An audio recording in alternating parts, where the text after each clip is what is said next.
কর্তৃক আয়োজিত শ্রমিক দলের কর্মী সম্মেলন 7 নম্বর এবং 8 নম্বর ওয়ার্ডের কর্মী সম্মেলনের সম্মানিত সভাপতি, উপস্থিত কর্ণফুলী উপজেলার সিনিয়র যুগ্ম আহ্বায়ক, আমাদের নেত্রী এরশাদ বিরোধী সরকার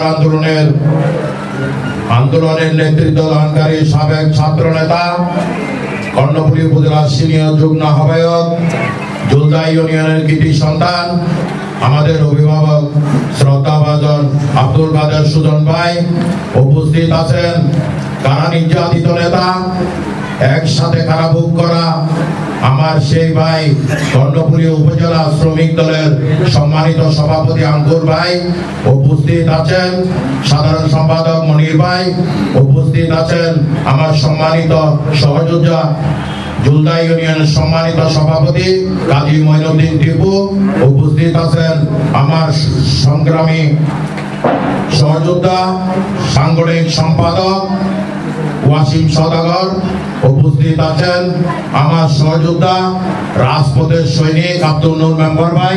ওখানে স্মরণ করছি গণতন্ত্রের প্রবক্তা, যেহেতু 16 ডিসেম্বর স্মরণ না করে উপায় নাই, আমাদের শ্রদ্ধাভাজন বিএনপির প্রতিষ্ঠাতা, স্বাধীনতার ঘোষক, সফল রাষ্ট্রনায়ক এবং বহুদলীয় গণতন্ত্রের প্রবক্তা শহীদ প্রেসিডেন্ট জিয়াউর রহমান, উপস্থিত সাথে স্মরণ করছি স্বাধীনতা সময় আমাদের অনেক মুক্তিযুদ্ধ শহীদ হয়েছে, অনেক মা বোনের ইজ্জত লুণ্ঠন হয়েছে, শ্রদ্ধার সাথে তাদের স্মরণ করছি এবং রুহের মাগফিরাত কামনা করছি, আরোগ্য কামনা করছি আমাদের বিএনপি চেয়ারপারসন বেগম খালেদা জিয়া, আরোগ্য কামনা করছি আমাদের চেয়ারম্যান তারেক রহমান ভাইকে।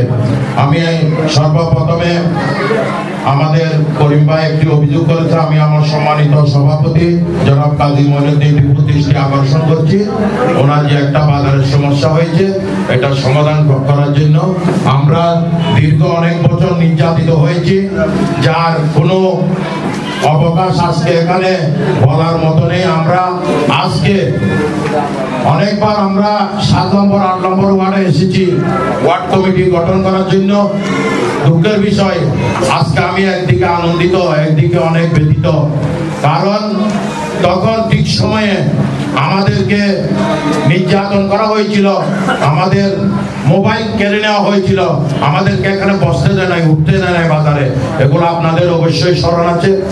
আমি আজকে আপনাদের কাছে একটি অনুরোধ রাখবো, এই আপনারা যারা এখানে এসেছেন তৎকালীন সময় যদি আমরা প্রতিটা ওয়ার্ড থেকে যদি আমরা এতগুলো কর্মী সংগ্রহ করতে পারতাম, তাহলে আমাদেরকে জেলখানায় গিয়ে এবং রাজপথে আমাদেরকে মার পেতে হতো না।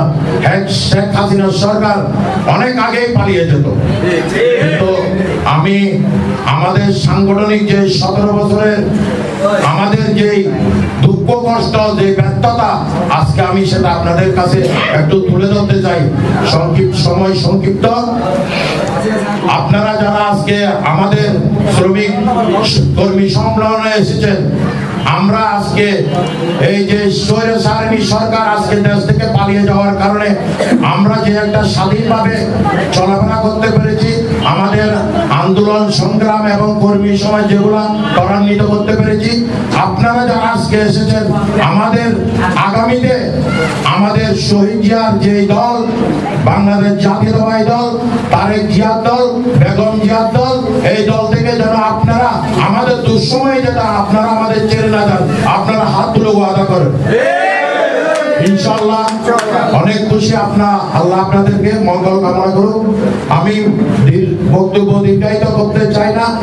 আর যে সমস্ত আমাদের শ্রমিক ভাইরা আজকে একটি কথা, এই বাংলাদেশ প্রতিষ্ঠিত হওয়ার পর থেকে শহীদ প্রেসিডেন্ট জিয়াউর রহমান যখন রাষ্ট্রপ্রধান ক্ষমতা নিয়েছিল, তখন বিভিন্ন দেশে গিয়ে উনি বিভিন্ন রাষ্ট্রপ্রধানের সাথে যোগাযোগ করে বিদেশে সর্বপ্রথম উনি শ্রমিক পাঠান। আরেকটা গর্বের বিষয়, আজকে যে গার্মেন্টসে চাকরি করতেছে আমাদের বোনেরা, মা বোনেরা, এটা প্রতিষ্ঠিত করেছিল আমাদের শহীদ প্রেসিডেন্ট জিয়াউর রহমান। শহীদ প্রেসিডেন্ট জিয়াউর রহমান শ্রমিকদের যে মূল্য দিয়েছে, এই মূল্য আজকে 17 বছরের বেশিরভাগ সরকার আমাদের কাছ থেকে কেড়ে নিয়েছে। শ্রমিকদেরকে সন্ত্রাসী সংগঠন করে আজকে শ্রমিকদেরকে অধিকার বঞ্চিত করেছে। আপনারা যারা শ্রমিক সংগঠনে জড়িত আছেন, আপনারা আপনাদের অধিকার যেটা সেটা আপনারা বাস্তবায়ন করে নেবেন। এবং আজকে বিগত 17 বছরের যে বেশিরভাগ সরকারের দালালরা এলাকায় এখনো ঘোরাফেরা করতেছে, এখন আমাদের কমিটিতে এসে দালালি করতেছে, ওই সমস্ত দালালদের সাথে যেন আমার রাজপথে আবার দেখা না হয়।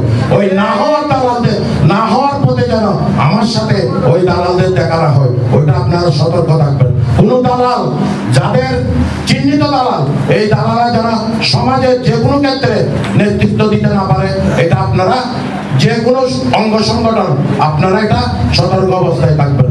সম্মানিত নেতৃবৃন্দ, আমার সিনিয়র নেতৃবৃন্দ আছে, আমি বক্তৃতা দিতে গেলে আমার বড় ভাই